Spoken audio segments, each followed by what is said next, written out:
इंसानी हकनि जी तंज़ीम human rights commission of Pakistan Hyderabad chapter पारां पेशावर मां मुबैना खंबे गुम कयल इंसानी हकनि लाइ जाखोड़ींदड़ कारकुन इदरीस खटक जी बाज़ाबी लाइ हैदराबाद प्रेस क्लब साम्हूं एहतजाजी मुज़ाहिरो करे सख़्त नारेबाज़ी कई वई। एहतजाजी मुज़ाहिरे जी अॻुवाणी HRCP सिंध जो कोऑर्डिनेटर इमदाद चांडे कई। इन मौक़े ते इमदाद चांडे ताज जोए ऐं ॿियनि अवामी आवाज़ सां ॻाल्हाईंदे चयो त पाकिस्तान में HRCP पारां इदरीस खटक जी बाज़ाबी लाइ एहतजाज कयो पियो वञे। हुननि चयो त कंहिं बि माण्हू ते जेकॾहिं को इल्ज़ाम आहे त उनखे 24 कलाकनि में अदालत में पेश कयो वञे।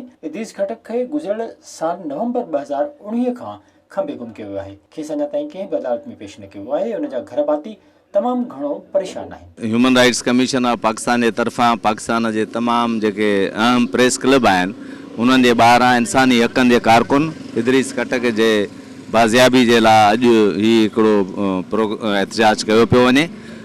असां इंसानी हक़ सम्झूं था इन ॻाल्हि खे त जेकॾहिं कंहिं बि माण्हू ते को इल्ज़ाम आहे त उनखे फ़ौरन अदालत में 24 कलाकनि में पेश कयो वञे।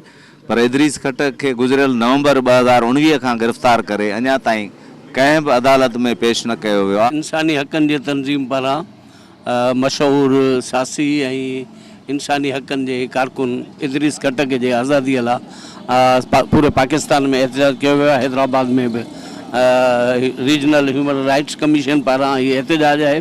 असीं इदरीस खटक जे बाज़ाबी जो मुतालबो कयूं था। असां जेका आहे सा इहो सम्झूं था त ही सियासी कारकुन जेको आहे ही सियासी पार्टी उहा पुरअमन जमहूरी जदोजहद में यकीन रखे थी। ह्यूमन राइट्स जेका आहे सा पंहिंजे पुरअमन जमहूरी जेका जदोजहद में यकीन थी रखे। हाणे उन माण्हूअ खे उते खंबे गुम करण जो मक़सदु छा आहे? जेकॾहिं कंहिं टेरर एक्ट कयो आहे को बि कंहिं बि अमल में आहे त हुन जे लाइ अदालतूं ठहियल आहिनि। हाणे त मॉडल कोर्टूं ठही वियूं आहिनि, हाणे एंटी टेररिस्ट कोर्टूं ठही वियूं आहिनि। उन खां अलावा जेकॾहिं हुन साइबर क्राइम जो क्राइम कयो आहे त FI कोर्टूं आहिनि, उन में कोर्टनि में पेश करे। हुन चयो त सिंध मां केतिरा ई क़ौमपरस्त कारकुन खंबे गुम कया विया आहिनि जिन जो को बि पतो न पइजी सघियो आहे। गुम थियल माण्हुनि जा घर भाती पंहिंजे प्यारनि जो रस्तो तके रहिया आहिनि। विज़िट कयो अवामी आवाज़ मीडिया ग्रुप जी वेबसाइट awamiawaz.pk